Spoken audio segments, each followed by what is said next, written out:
In May of 2025, it was announced that Alex Garland, one of my favorite filmmakers, was set to direct and adapt Elden Ring, one of the most talked about games of the last decade, with A24.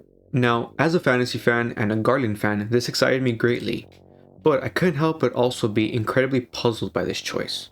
Why Elden Ring? You look at Garland's works, Annihilation, Ex Machina, Devs, Civil War, Men. These are all very cerebral films, very psychological, very symbolic films that are all unified by one distinct aspect of Garland's work, which is philosophical concepts explored through a genre. So, once again, why Elden Ring? Now, I kind of became obsessed with this idea and I wanted to find out. And I play games occasionally, I own a gaming PC. I thought, why not? Let me give Elden Ring a try, let me figure this out, and then let me share my thoughts with my channel. So, I have played Elden Ring. You can check out my video on my experience with my first Souls game. I didn't even know what that meant, and I learned the hard way, and it was a great experience, so check out my video. So now I've played Elden Ring. I've re-immersed myself in all of Garland's work. I rewatched everything, and I read a bunch of interviews. I read all the coverage that we have from Hollywood about this adaptation, and I listened to podcasts with Garland. It's crazy because now it becomes apparent that this is not a random choice. This is not out of left field for Garland. This was inevitable. His career, in a way, has been working towards this film. So let me explain why. So earlier last year in 2025, when he was promoting 28 Years Later, that clip went viral when he was asked by IGN about Elden Ring, and he said that he was on his 7th playthrough. Now, that went viral, like I said, we all know that. But upon further digging, I saw an old interview in 2020 with GameSpot while he was doing some press for his show Devs, which I highly recommend. I also did a video on that. And in this interview, he's talking about games and he's talking a lot about Dark Souls and his love for Dark Souls. And I never even realized this when I was watching the show Devs. There is a Dark Souls Easter egg or reference in the show. The first time I saw the show, I didn't even realize it. I was like, oh, it's a video game, it means nothing. The second time I saw the show, I hadn't played Elden Ring yet, so I didn't realize that the "you died" text was distinct to Souls games, or at least to Dark Souls and Elden Ring. So both times I didn't even realize that was Dark Souls 2. He just talks about his love for that game specifically, but also games in general. And of course, naturally, these interviewers ask him, would you adapt Dark Souls into a film? Dark Souls, the quality that makes Dark Souls special is probably unique to video games. I could imagine doing a 10-minute short for Dark Souls, and it wouldn't really be a story. It would be like a tone, like a sequence of moments. And he goes on to talk about how much he loves Souls dialogue and how it feels so existential and poetic and dark and so vague and yet suggesting so much more. And it's funny, his description reminded me of a scene from Devs. So he didn't exactly say that this was inspired by Dark Souls, but I kind of made that connection. I think it probably was, subconsciously or consciously.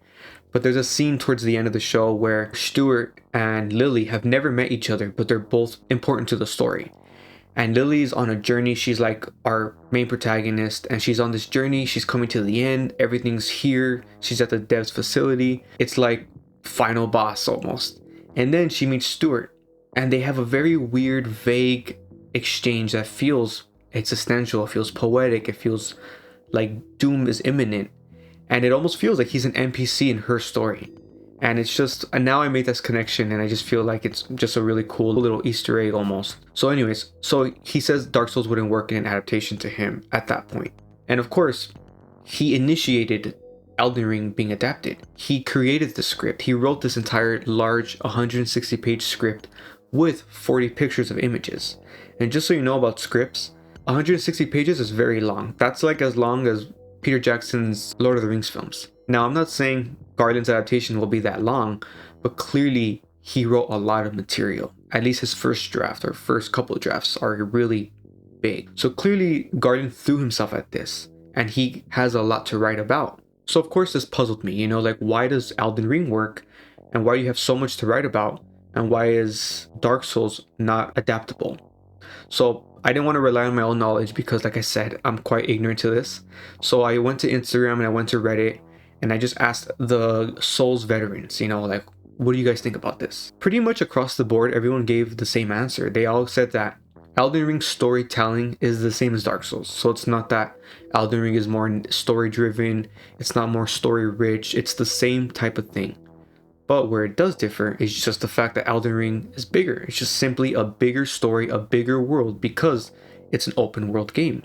So because of that, the world is more complex, there's more material to adapt, and that makes it more dynamic. So that does make a lot more sense. You know, like from what I'm told, Souls is much more linear, it's much more condensed and focused onto one path, one story. And Elden Ring, obviously, as I know from my own experience, has multiple endings, multiple side quests. It's not necessarily more story driven, just a lot more of the world. Now, something I want to add is that a month before the announcement happened, Garland was doing press for his film that he co-directed, Warfare, and he was doing like a Reddit Q&A with Ray Mendoza, and someone asked like, hey, I know you're a fan of Souls. And it's funny because this person, very intuitive, because like I said, the announcement hadn't been made yet. So he just asked like, hey, I know you're a fan of Souls, what are your thoughts on Elden Ring so far? And he said, well, I'm 6 playthroughs in right now, and I'm currently playing Shadow of the Erdtree, and I'm like obsessed with it. So I just want to add that detail that Garland also is playing the DLCs, just to show you how much he knows and how much he's immersed himself in this world, and how he's the guy, he knows what he's talking about, you know? Now, what do I think? What do I think is going to be his adaptation? How will he adapt it? What won't he do? What will he do? So to start off, what won't he do? Now, I think this will upset some fans, but I think you'll know that this is probably the best thing. But I don't think him and A24 are going to approach this like a franchise. I don't think that they're going to try to milk it. I saw some negative comments on my Reddit question that someone was like, oh, he probably chose Elden Ring because there's DLC so they could expand it to different films. And I'm like, I don't think they're approaching it this way. You know, like you're thinking about all the Hollywood studios, and technically A24 is an independent studio. They're going to approach this very specifically. And the reason why I'm confident about that is not just because Miyazaki said yes. It's not just because it's with A24. I looked into this, and pretty much Garland's entire team is behind this. So it's not like he's working with someone new.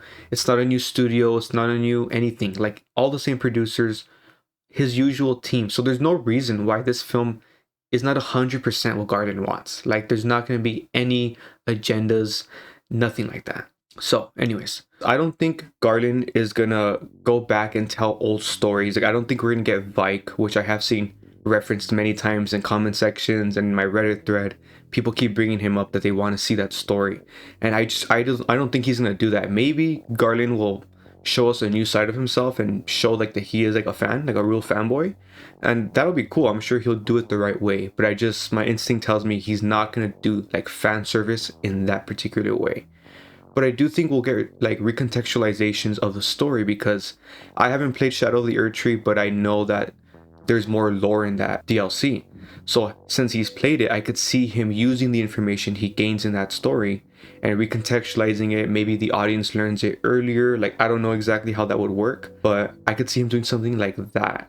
So it still feels new. And obviously George R. R. Martin is producing it, so he'll be able to team up with him, and they could figure out a way to put the lore to be a little bit more understandable. But I really don't think he's gonna explain things too much and give us a bunch of exposition. I personally do like that, but I could see how some fans are kind of like, no, like this is a film, explain stuff. Or like, I want to know more about Rani, I want to know more about America, I want to know more about all these things, you know, like let's have a cutscene of something we've never seen before. And perhaps that's possible. I just doubt that's what Garland's going to do. I feel like Garland's films himself are so ambiguous, you know? Garland doesn't, just like Miyazaki, Garland doesn't hold your hand in his films to understand them. A quote that Garland did say in that GameStop or GameSpot interview, he said something along the lines of like, I make films for one specific type of person. The type of person who's willing to step forward and participate and interact with the narrative. So basically, someone who's willing to think, someone who's willing to fill in the blanks. And that's kind of what Miyazaki does, you know? So they tell stories in a very similar way like that, you know? Like, we need to really think, and Garland's approach, Elden Ring's approach is things are implied. They're not exactly spelled out. So I feel like Garland obviously loves that, and he's probably going to capitalize on that. You know, he's not going to explain things, give us exposition, nothing like that. Now, what I do think he's going to do, which excites me greatly, is I do think the film's going to be incredibly atmospheric. I think the film's going to be very much like the game. It's going to feel like loneliness. There's going to be a great feeling of isolation, of decay, those feelings you get in Annihilation, walking through the shimmer and seeing the environment. You know, like Annihilation kind of does what Elden Ring does, which is telling a story through the environment. So I don't think this film's going to be like boss battle after boss battle. I don't think this is going to be a straight up action film. But I mean, a big part of Souls is the bosses. A big part of Souls is dying, trial and error, and all that. I really do think him as a Souls player, as an Elden Ring player, I feel like he's gonna make death and resurrection a part of the plot. I feel like there's just no way you can adapt a Souls game without making that a part of the plot. Like, it's no longer a Souls adaptation, you know? So I feel like that's gonna be a part of it. Like the Sights of Grace, the Stakes of America. I feel like our protagonist is gonna constantly be dying, constantly be resurrecting, constantly be going through that journey. And I'm sure what I do think Garland will do that will be new is he's gonna explore the psychology of that, because you can't really explore the psychology of that because we are the gamer in the game. You know, we are playing that. But us, we're gonna be observing. We're gonna be observing the protagonist. So I feel like he'll explore that psychology of dying, resurrecting. What does that do to you? Stuff like that, which excites me greatly. And another thing that I think he will do, our main protagonists, our Tarnished, is going to interact with every single storyline from the game and maybe even create new ones, but I feel like there's already quite a lot of storylines in Elden Ring. So I feel like our protagonist is going to interact with all of them, and then that'll be the drama. Like, what is he going to choose? You know, because obviously us, we're no longer playing the game. We're not making choices. We're watching a character make choices. And I think that'll be like the drama. What are they going to do? You know, are they going to sit on the Elden throne? Are they going to sacrifice Melina? Like, is he going to join Ranni? Like, all of that, you know, like that's going to be the drama. And I think that'll be very compelling. Now, Garland is a feminist, but a good feminist. He's an artist. He's not doing diversity. He's not doing feminism like Hollywood. He's not doing it for a check mark for an agenda, forced diversity, girl boss, none of that crap. So I think that Melina, I would imagine, in his story will be very important. I mean, she is important in Elden Ring. I feel like she's almost going to be the main character of his film, but it's going to be through the eyes of the Tarnished. So I'm kind of down with that. I trust Garland. I trust his writing, and I trust that he does not have an agenda. This is clearly a passion project, and everything just points to that. This film could be like his magnum opus. Like, even if it's not maybe his best film, it's clear that everything he's learned has led here. Everything, all his love has led here. He's a lifelong gamer. He's even worked on some games. He even said in that GameSpot interview, he even says that he tried to get into the game industry, but that at the time they weren't interested in narrative-driven games, so they kind of like pushed him to the side, and that's why he returned to films. So Garland cares deeply, you know, and I just feel like he's the guy. He's really gonna do this justice, and he's been making bigger and bigger and bigger films. I feel like he's gonna do the world justice for sure. And if anything, I think some of the more superficial fans won't like this film probably, because they're gonna be more like, to them Elden Ring is just bosses, it's just fighting. So they're gonna be like, man, I wanted a freaking action film. I wanted a John Wick meets Lord of the Rings film, you know? And I feel like it's not gonna be that. This film for sure will be much more meditative, much more horrific, much more introspective, and just have a lot of atmosphere and tones and obscurity. I feel like, I can't stress that enough. I really do think Garland's gonna take advantage of the fact that that's how Elden Ring tells its story, through environment, through item descriptions, through obscure dialogue from an NPC. I feel like that's really going to be the tone of his film.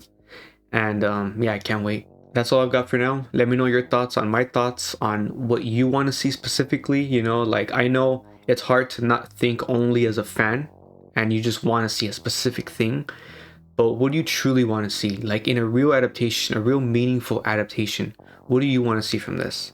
So let me know in the comments, and thanks for watching.